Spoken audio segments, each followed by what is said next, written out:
And unfortunately, I get so excited when I see people like that because I never go out. I'm such a hermit. Charles Van Dell Johnson entered the world on August 25, 1916, in Newport, Rhode Island.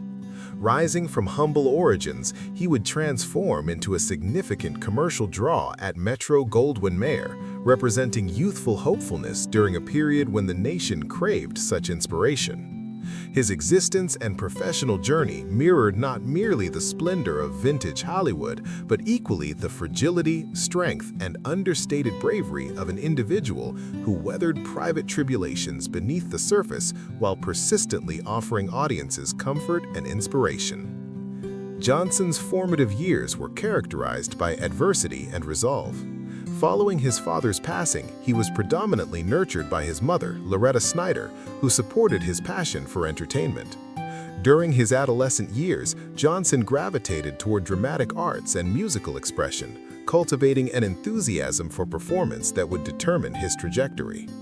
He relocated to New York City to chase a theatrical career on Broadway, where he labored earnestly in ensemble positions and supporting parts, accumulating essential stage expertise.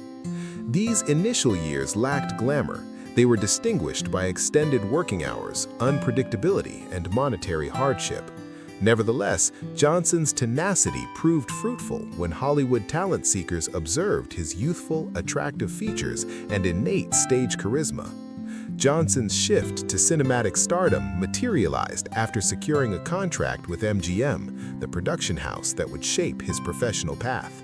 Initially assigned to minor roles, his ascent occurred during the Second World War when his wholesome appearance and accessible manner struck a profound chord with American viewers. Unlike the tough or pessimistic protagonists of different periods, Van Johnson embodied the ordinary person, amiable, reachable, and emotionally open. This attribute rendered him particularly successful in wartime productions, where he depicted servicemen not as indestructible champions, but as ordinary individuals influenced by anxiety, camaraderie, devotion, and affection. Among the pivotal episodes of Johnson's existence transpired in 1943 when he endured a catastrophic on-set mishap during the production of A Guy Named Joe.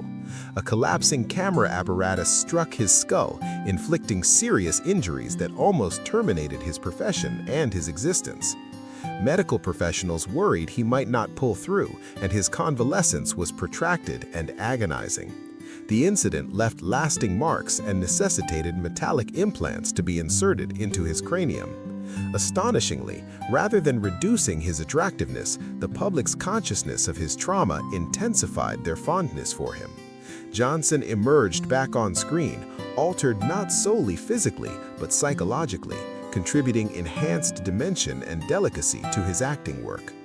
During the middle to concluding years of the 1940s, Van Johnson attained the zenith of his fame. Productions such as 30 Seconds Over Tokyo, Battleground, The Caine Mutiny, and In the Good Old Summertime demonstrated his range, permitting him to transition effortlessly among war narratives, romantic comedies, and musical pictures. He regularly assumed roles that highlighted faithfulness, ethical righteousness, and emotional authenticity, characteristics that corresponded intimately with his public identity. Audiences placed confidence in Van Johnson. He seemed recognizable, like a companion or sibling, and that confidence converted into lasting popularity. Notwithstanding his achievements, Johnson's intimate existence was considerably more intricate than his innocent screen character implied. He maintained intense privacy and frequently grappled with the demands of celebrity, studio requirements, and the constraints imposed on individual expression. In mid-20th century Hollywood, the inflexible studio apparatus required uniformity, providing minimal space for distinctiveness or openness. Johnson maneuvered these obstacles discreetly, sustaining professionalism while managing emotional seclusion and health complications originating from his prior mishap. As Hollywood transformed throughout the 1950s and 1960s, Johnson's celebrity influence progressively diminished, but his dedication to performance never faltered. He persisted working consistently in cinema, television, and stage productions, encompassing Broadway and traveling shows. In subsequent years, he discovered renewed recognition among admirers who respected his heritage and the elegance with which he matured in the business. His later performances possessed a contemplative quality, enhanced by experience and a lifetime of witnessing. Van Johnson's matrimony to former theatrical performer Eve Abbott on January 25, 1947, developed against the dazzling yet firmly regulated setting of Hollywood's golden era, a time when studio agreements frequently controlled not merely a performer's occupational existence, but equally his individual representation. During this period, Johnson was among Metro-Goldwyn-Mayer's most profitable celebrities, adored by viewers for his virtuous, all-American magnetism, his comfortable grin, and his neighborhood gentleman attraction.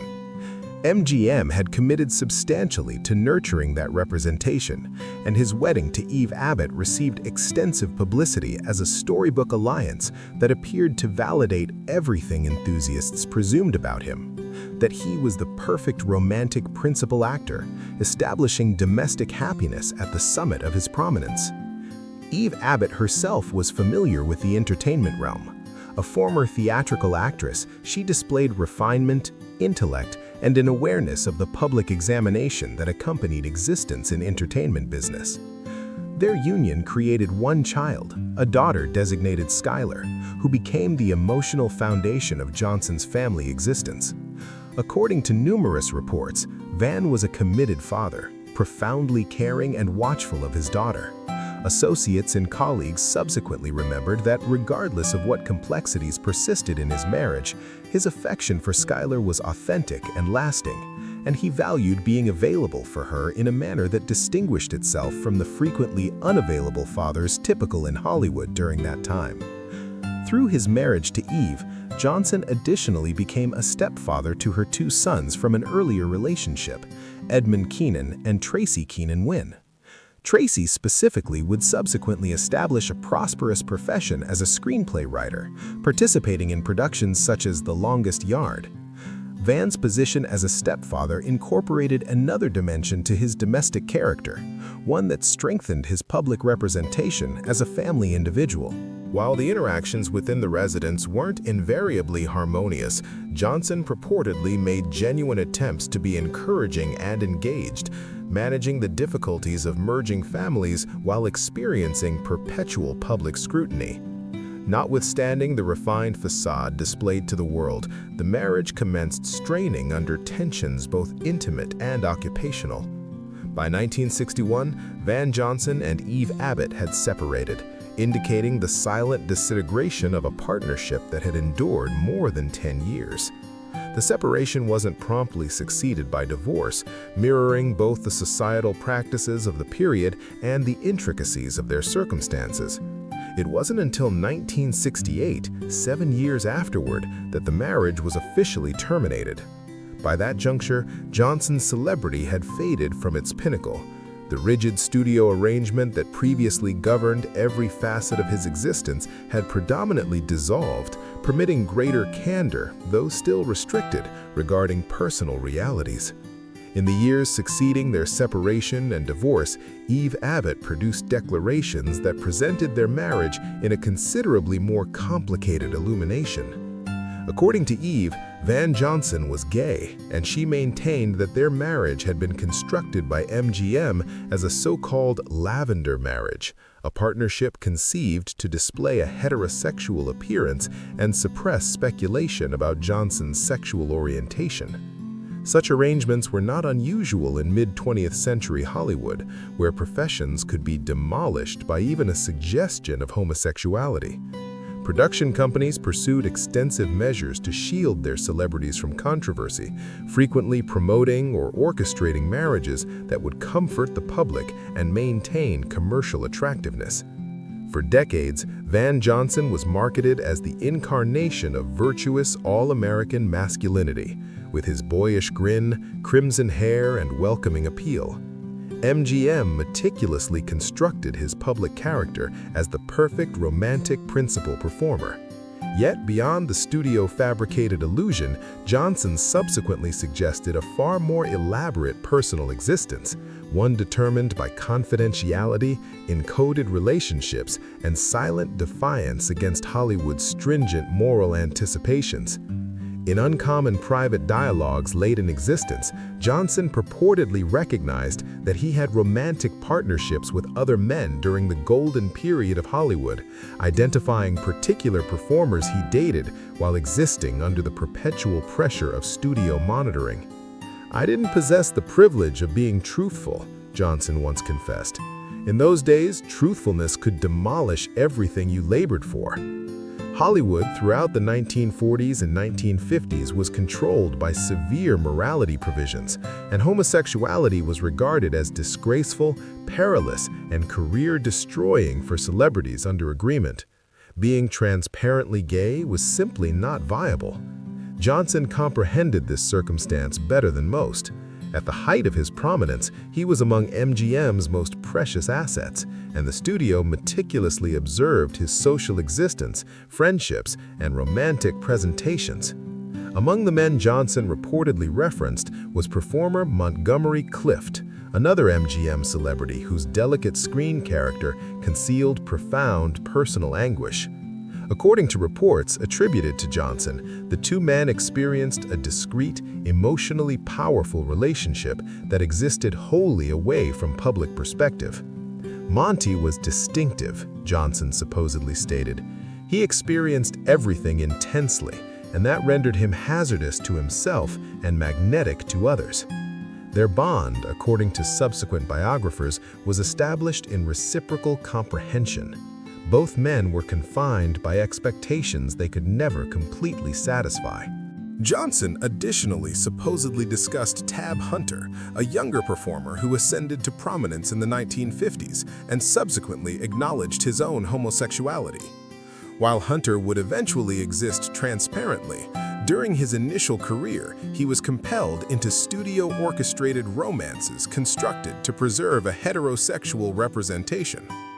Johnson reportedly observed, "Tab was gentle, frightened, and extremely youthful. We were all performing, but he despised performing the most."